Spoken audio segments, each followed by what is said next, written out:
How's it going then, guys? Welcome back to the channel. So we want to talk about the Champions League draw. It's been done.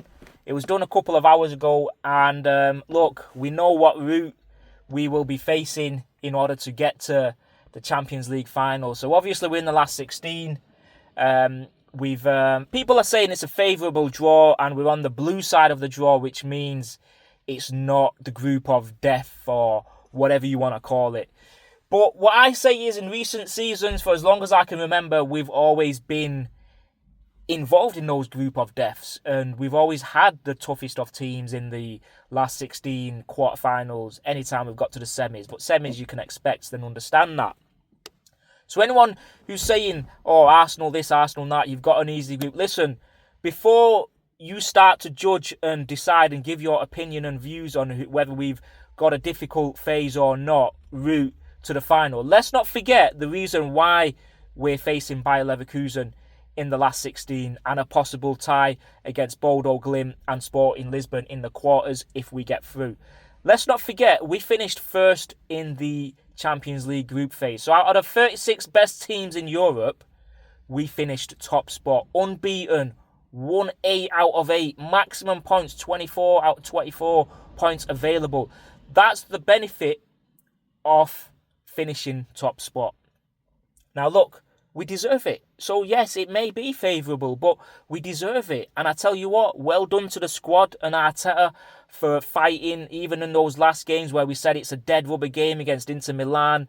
We'd rather win at Forest or this and that, whoever it was. But Arteta took this competition serious. He went out with a strong team in these away grounds, and he got the job done. And now, while we're going in for the run-in, the business end of the season, we're able to maybe, if we get a good result against Leverkusen, rest a couple of players, a few important players, in order to play in that Carabao Cup final on the 22nd. Because let's not forget, on that week, we're playing at home against Bayer Leverkusen. If we can come back with a 2-0 win from their stadium, 2-0, 3-1, whatever, even 1-0, we can afford to maybe rest a Declan Rice or, a Saka, a Saliba or a Gabriel for the Carabao Cup final. It doesn't mean you rest everyone, even if you're 3-0 up, but it gives you that ability to think and be able to make that decision sitting on his chair, Arteta, thinking, should I play this team? Should I play that? Should I play him? Should I put Kepa in? It's just good news.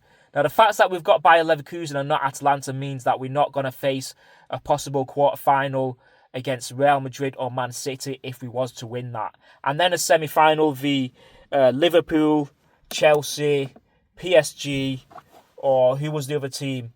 Galatasaray. But Liverpool are probably going to beat Galatasaray, you'd think that anyway. And then PSG v Chelsea. You don't know, it could go either way. It's a cup game, it's Champions League, anything's possible. So, to me, I think we beat Bayer Leverkusen. Bodo Glimt or Sporting Lisbon. Bodo Glimt are the underdogs of this, and everyone is so happy for them. I'm super happy for them as well. They've got some top results there. It could have been Inter Milan. Could have been a completely different ball game in the quarters if they was to win. So Sporting Lisbon, obviously, is Victor Gyökeres' old team. That could be interesting. Bayer Leverkusen is Hincapie's old team, so he will be facing them. And then in the semis, it's either Barcelona or Newcastle, or Atletico and Tottenham. I think Atletico beat Tottenham and Barca beat Atletico, and then it's one out of them two, 50-50 because of the rivalry. Anything can go down.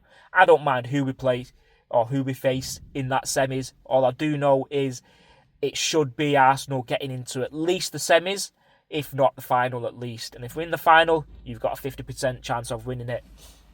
So for me, I'm quite happy with a draw, especially the route. It gives us that ability to, not thinking too much about the Champions League when we're going in for those last 8-9 games of the Premier League. Gives us that option to maybe rotate a little bit. So all in all, it's a good tie. It's a good route to the final. And look, I think you've got to be happy with that draw. It couldn't have got any better, especially being on that side of the draw. We've always been on the other side of the draw, but it's good to be on the favourable side of the draw for once, because let's face it, we've not really been on the good ends of draws recently in recent history in the Champions League. So hopefully it's a bit of a change, and I'm looking forward to it. It's only a couple of weeks until the Champions League is kicking off, and then I think who do we play? We play Mansfield on the weekend, then Bayer Leverkusen away, and then home to Everton.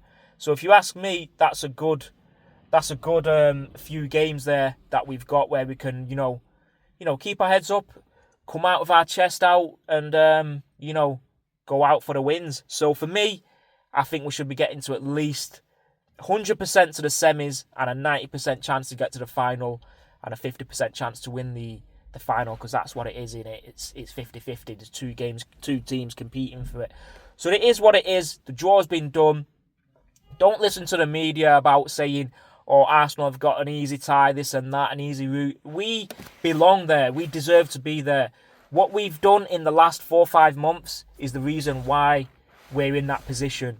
So it's easy to say that, but if all those teams want to moan and say, oh, Arsenal this, Arsenal that, why don't you try and finish first in the Champions League phase, group phase, and then maybe you could be sitting in our position, putting your foot up and, relaxing a little bit. I'm only joking. We ain't relaxing at all, mate. We've got 4 trophies to be winning.